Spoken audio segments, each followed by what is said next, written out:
G'day and welcome back to my channel. Now, last year I was itching for something to build and so I managed to snaffle this little flea. I've been looking for this kit for some times and missed out on it in little auctions and and eventually I was actually trying to find another kit that was the Tarb.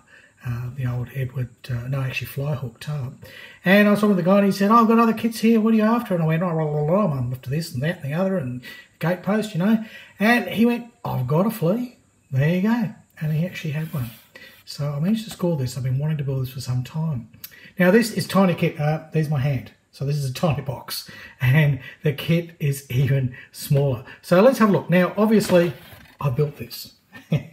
So we're not going to see much in the box, but just so that you see what it's sort of like to unpack, here's you get a nice little diagram of colour scheme, which is conjecture, because all the photographs, here's the photos, all the photographs are just black and white and it was hard to know, but from accounts and from basically what they could piece together, but everyone believed it was sort of a light blue and the wheels were sort of a bit of a green colour. And obviously it had the usual wooden prop and had all the German crosses without the surround. So, that was enough. That was enough for them to figure it out. There weren't very many of these. There was only like 2 or 3 made and the whole bloody things crashed because although they were fantastic, they did fly well. When they're in the air, they were quite good and they flew very fast. Actually, their speed was something like 100 miles an hour, which was quite good.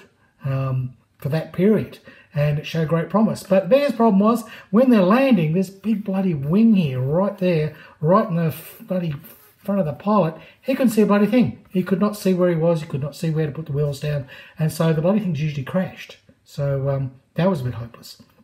So there you go. But it was sort of interesting aerodynamic, one of the very first sort of aerodynamic concepts there with aircraft, and there were other planes later on that kind of mimicked this shape a bit, although it was more refined, especially when you get into things like the Wallfish. I've got a Wallfish, talk about that another day. Anyway, you get a nice little painted guide here which sort of just says make it sort of bluey, greeny stuff, whatever you like. It does give you an idea of the rib detail though, when I'll talk about more of that later. And on the back, well, you get the whole blurb. There you go. If you can read that. In 1915, flying first the winter, falling down and breaking the necken. Yes. Goodness me. Now there you go. There it is. If you want to freeze that, you can read all about it. So there you are. Herman Dornier. Okay. Famous guy. He's basically, well, as I said, he was famous for doing the Hanover, which was a much better aircraft. But this is cute and unusual and different, and that's why I wanted to build it, because it's the sort of thing I like. I like things that are cute, unusual and different, because that's me. Okay, so instructions, you do get a fret of PE, which is not very big, and obviously it's all missing because I've already built up the entire PE cradle. Here's a quick pic. We'll talk about more of that later. But yes, the PE was challenge. It was a lot of fun, and as we'll see later on, by the time you button it up, you don't get to see it. And the decals, I think, were on there. That's it. That's all there was. Now, instructions. Well, that was the sprue sheet, and the actual sprues you can see here now were very furry. Yes, there was quite a lot of flash.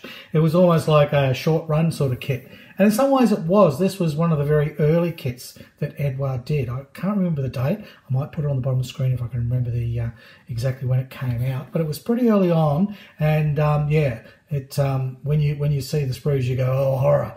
But there's really not a lot else to choose from if you want this subject, other than building some resin kits and some vac form kits and that sort of thing. So this is it, if you can find it. Yes. There's what the PE looked like, and that's about 4 times the size it actually is, because I showed you it's a tiny sheet. Got decals, and you also got this little bit of acetate film here, which did the dashboard very nicely. We'll see more of that in a second. Now, instructions, there's nothing to building this. There's really nothing. There's the interior, which is basically put together all that, which I did. You can see there in the pic. And it's rather nice, and I mean I did just about everything in this interior except when it came to all these little handles here. These tiny little handles, that was just getting a bit too much for me. I gave up putting those on. And anyhow, as we can see in this pic now, you couldn't see any of it once it was put together. So that's it. So by the time I dig around it buttoning up the hull, then yeah, there was just nothing much else to be seen. So away we went. Bit of PE here for little grab handles, things, not much to it. I mean, really not a difficult kit to build. So we'll move on and then I'll go to some pictures. So again, it's really not a lot of parts to put this together. Did have to drill out your own holes to put in those wings. A few little struts down the bottom, not much. Nice little PE part that went on the front of the prop, which you'll see later on. I spent a lot of work on to get it looking nice. And then over we go, and it basically says, wasn't a string on it. So there wasn't much rigging, a little bit underneath. Certainly all the control wires, they need to be put through, so I need to drill some holes. Did that, I'll show you that later. And then there's just a bit of rigging through here, although I don't think they had everything, and I managed to find some other sources that gave me better instructions for rigging, but I won't show you the pics up here, there'll be copyright. But yeah, there certainly are some better references out there as to exactly how the rigging should go. One thing I really liked here with the little face. Yeah, little face that goes on. All right, well that's it. There's really not much to this kit. Let's get into the photos, and then I'll talk you through everything that I did. Plastic parts, as I said, were fairly flashy, and that sort of put me off at the start, but they cleaned up easily, and you had to drill your own locating holes so you put the wings in. But overall, the kit was a joy to build. It really came together fairly well, and the engineering was quite sound once you'd done the little cleanup. So here's the interior, and that's photo etch. It's a bit annoying that it was all photo etch, but I went through and I did it all. I was pleased that I had built it. It was quite a fun thing to build, although a little bit frustrating. But yeah, it looked really nice, and I sort of thought, well, this is going to look great in this aircraft. You know, that'll really look in. Oh no, you can't see a bloody thing. Yes, it was just a dark hole of Calcutta, and those dials were just black. Useless. Anyhow, I painted up what I needed to, and I got prepared to put the hull halves together. Oh dear. Oh yes, I stabbed myself with a hobby knife. I suffer my hobby. Now it's your turn. Okay, well I went on and I jigged up to assemble the wings and get the whole body shape together, because that seemed like a good idea at the time. Put on the extra PE parts for the exterior. They really jazzed it up a bit and gave it quite a lot of detail. That was all looking really good. Got a coat of the baby blue on just to see how it was all coming together, and I was very pleased with that. Need a little bit of sanding and adjusting so that I could get the drill holes through. Bit of plastic putty there to take some sinkholes out. They're on the bottom.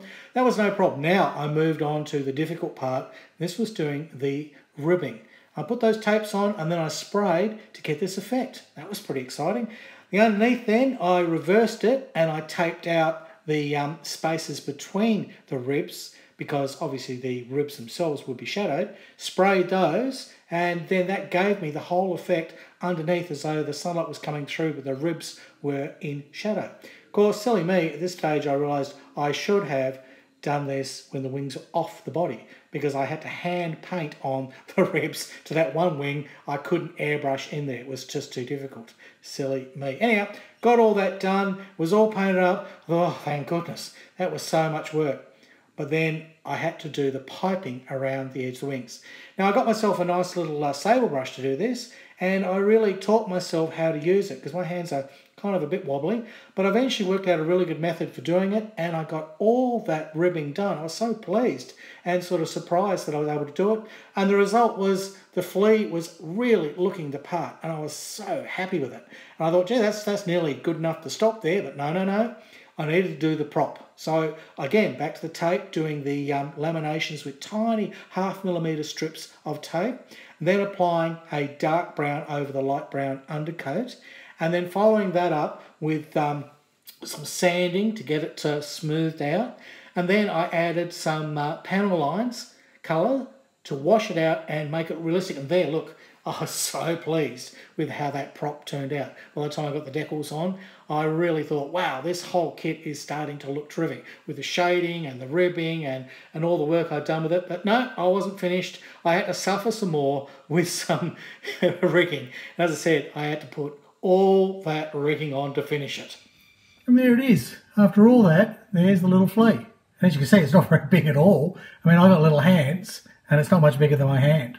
But I'm pretty happy with the result. And the prop, I was fairly proud of that, getting all the lamination lines and following the contours there. They came out well. I love that face. a big smiley face. And all the work I put in to painting these edges and getting all the... I mean, there's a ton of work went into this, so much, as you saw, that most of the photos were, you know, basically masking, rigging, you know, masking, more rigging. And that was the thing. There's, for such a tiny little model, there's a ton of bloody work in this thing. There really was. So you didn't need very many parts because, you know, it's all that work. I mean, you wouldn't have to. You could just build this and paint it and, you know, there you go. But I did. I went to all that trouble because that's me.